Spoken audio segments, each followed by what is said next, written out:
नमस्कार, मैं हूं ज्ञानेंद्र शुक्ला। तकरीबन 200 दिनों के लंबे इंतजार के बाद यूपी कांग्रेस को नया प्रदेश अध्यक्ष मिल गया है।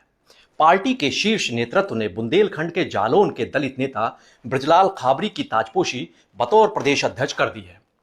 इस बार पार्टी ने नया प्रयोग करते हुए 6 प्रांतीय अध्यक्ष भी बनाए हैं।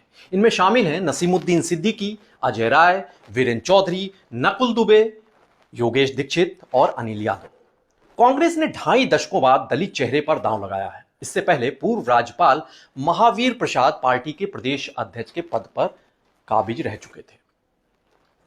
कांग्रेस की उत्तर प्रदेश के इस नेतृत्व की अगर कमान जिन हाथों को सौंपी गई है, उन पर अगर गौर करें, उनके पृष्ठभूमि पर गौर करें, तो लंबे अरसे बाद कांग्रेस फिर से दलित ब्राह्मण मुस्लिम वाले अपने पुराने फार्मूले की ओर लौटती नजर आ रही है। गौरतलब है कि इस साल हुए विधानसभा चुनावों में यूपी में कांग्रेस की करारी शिकस्त हुई।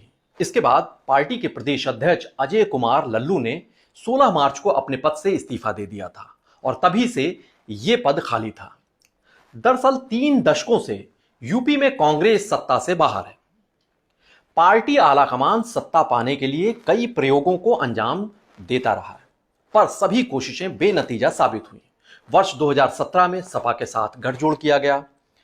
2 लड़कों की जोड़ी यानी राहुल और अखिलेश का साथ वाले बहुप्रचारित नारे के बावजूद कांग्रेस महज 7 सीटें ही हासिल कर सकी।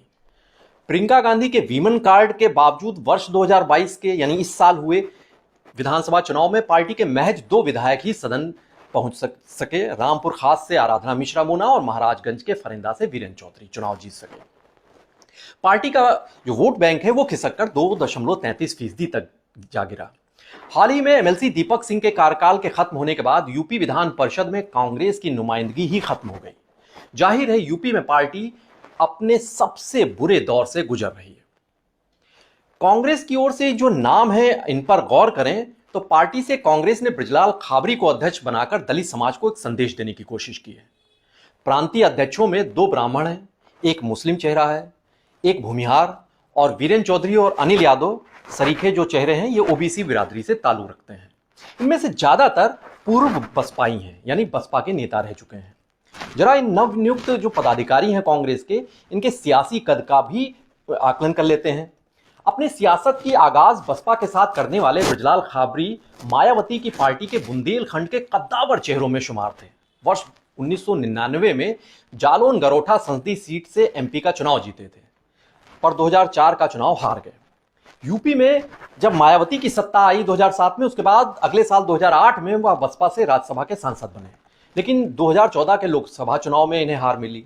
इसके बाद इनका बसपा से मोहभंग हो गया और वर्ष 2016 में खाबरी कांग्रेस में शामिल हो गए। 2017 के यूपी विधानसभा चुनाव में वो ललितपुर की मेहरोनी सीट से चुनाव हारे।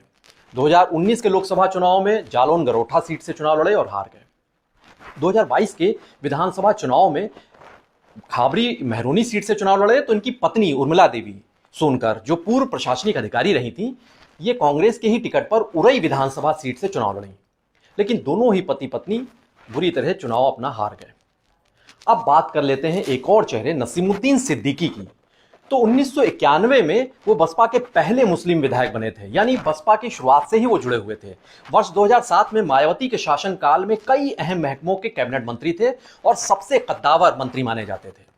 हालांकि इन्होंने भी बसपा से विद्रोह करके कांग्रेस का दामन थाम लिया और नेहरू गांधी परिवार की सियासी जमीन पुख्ता करने में जुट गए। वाराणसी के लहुराबीर के निवासी अजय राय की बात कर लेते हैं। ये 5 बार विधायक रह चुके हैं।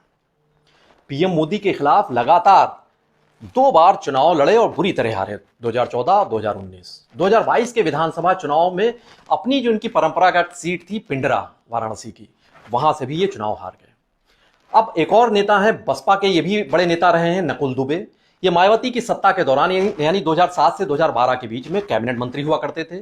2012 में लखनऊ की बख्शी तालाब विधानसभा सीट से चुनाव हारे। 2014 में लोकसभा का चुनाव लड़े, वो भी हार गए। फिर 2019 में सीतापुर में गए, वहां से लोकसभा का चुनाव लड़े, वहां भी हार गए।